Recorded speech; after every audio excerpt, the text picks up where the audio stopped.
Guys, dito muna tayo sa update natin ng mga presyo ng isda dito sa Bulucan, Paranaque. Araw ng linggo, at natin kung mababa pa ang presyo ng mga isda. Pero sabi nila, nakita, naiwan ko kayo susi.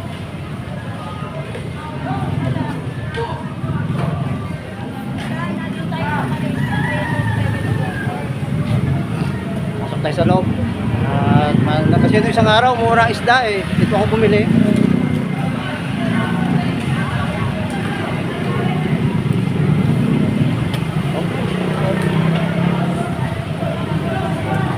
Tayo guys sa loob ng kakaunti ang dating.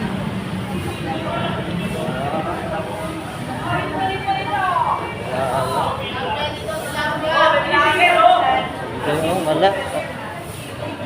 Bakit kaya?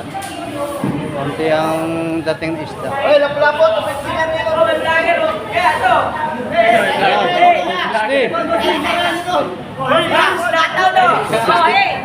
Isang kilo. Mag-ikot ka, guys. Guys, 60. Ay, mga kasumpo. Konti ang... Meron kayo, kuya.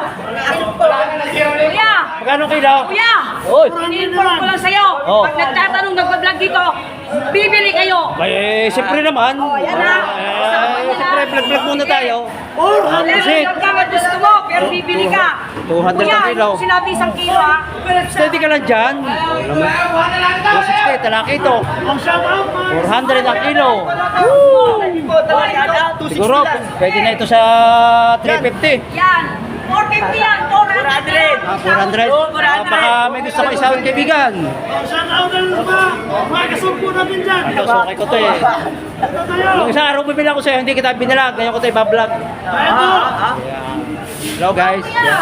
Medyo mataas yata ang presyo ng isda. Kabayan, yan. Mga pink, salmon. Wash out.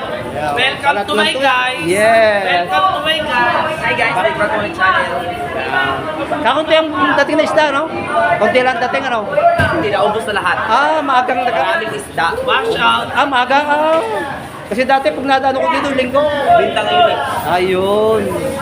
Kanina pala ang madaling naubos. Yung mga dating na bagong isda, itong ating mabibili dito. Kilo po yan ba? Parang kung yata, retail lang. Mura po set, 200 lang. Malaki ito, 260. Okay lang. 250 lang kilo. Baka palang naubos. Halos karamihan makikita natin. Ayan. 230 ang kilo. Malaki ng supo, 400. Limasa. Kabayan, magkano yung presyo na yung limasa na yan? 300. Matatabaga? Oo, kabayan. Shoutout. Yun, dalagang bukid. Paksim. Kuyan kanina, kuya. Ay nga lang. Empty. Nating may update sa presyo ng mga isda. Natin pala nagkaubusan kanina. Tinanghali na tayo ng pulas. Wala palang mabibili.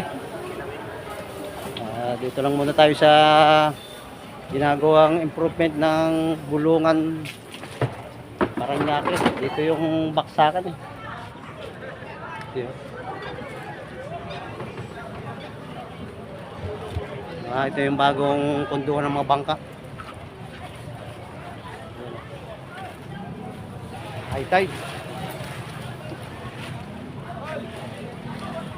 Dito na tayo sa kwan. Kung na yan,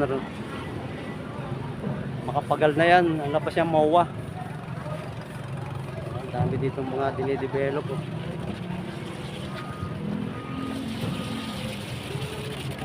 Kaya pag ito natapos, dito ang talagang baksakan ng mga bangka na galing sa iba-ibang lugar, Labotas, Cavite. Yan. Mamaya guys, dyan tayo dadaan sa Tuloy na yan. Ito yung shortcut. Yan ako lagi dumada pag napunta ako ng Manila.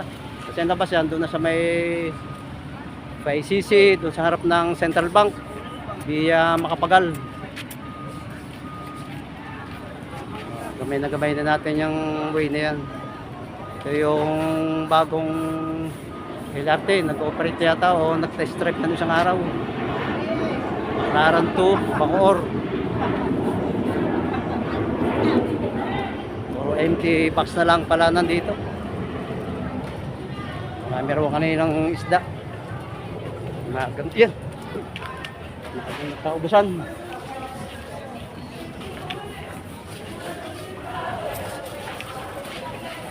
Malalaki ako ngayon. Yes, wala tayong ma-update ngayon. Malinis na. Wala ng isda.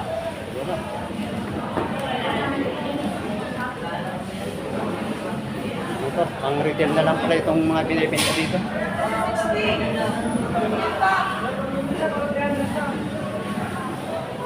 Nakakon tayo, tinanghali tayo ng pulas. Tuna na bra, tuna. Magkano kayo dyan? Ha? 350. Lalakan natin. 350 ang kilo. Lalakan dito. Okay guys, dito na lang. Bye.